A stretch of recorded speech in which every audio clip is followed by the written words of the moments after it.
Ukraine के पड़ोसी देश मोल्दोवा की पीएम ने बयान दिया कि रूस का अगला हमला उनके देश पर होगा।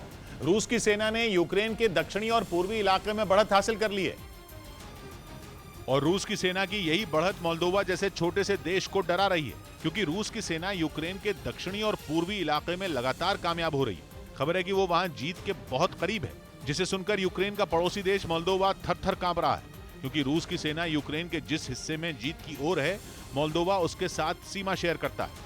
वहां की पीएम के सर तो रूस का डर इस कदर हावी हो गया कि उन्होंने बोल दिया कि रूस का अगला हमला मोल्दोवा पर होगा। यही नहीं, उन्होंने बाकी देशों को सावधान करते हुए कहा कि कोई भी देश रूस से सुरक्षित नहीं है। यानी रूस के यूक्रेन में मजबूत होते कदम मोल्दोवा को परेशान कर रहे हैं, क्योंकि रूस की नजर मोल्दोवा के ट्रांसनिस्ट्रिया पर है। ट्रांसनिस्ट्रिया को मोल्दोवा का वैसा इलाका माना जाता है जैसा डॉनबास को यूक्रेन का, क्योंकि यूक्रेन के डॉनबास की तरह ही मोल्दोवा के ट्रांसनिस्ट्रिया में भी अलगाववादी रूस का समर्थन करते हैं। इसी वजह से मोल्दोवा डर रहा है। उसे लग रहा है कि पुतिन की सेना दक्षिण और पूर्व से पहले ट्रांसनिस्ट्रिया में घुसेगी और फिर धीरे धीरे पूरे मोल्दोवा पर कब्जा कर लेगी।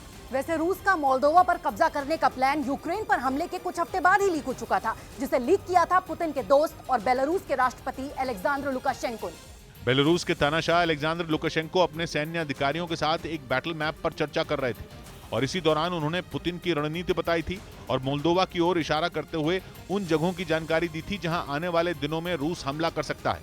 मोल्दोवा की पीएम का डर कई महीने पुरानी इस बात को सच साबित कर रहा है, क्योंकि खबर है कि रूस ने ट्रांसनिस्ट्रिया पर कब्जा करने का प्लान भी बना लिया है और पूर्वी यूक्रेन से मोल्दोवा के ट्रांसनिस्ट्रिया तक के एक रास्ता बनाने के बारे में सोच रहा है, जिसके जरिए रूस के सैनिक वहां दाखिल होंगे और ट्रांसनिस्ट्रिया पर कब्जा कर लेंगे। यही नहीं, खबर है कि ट्रांसनिस्ट्रिया में पहले से ही रूस के कई सैनिक मौजूद हैं।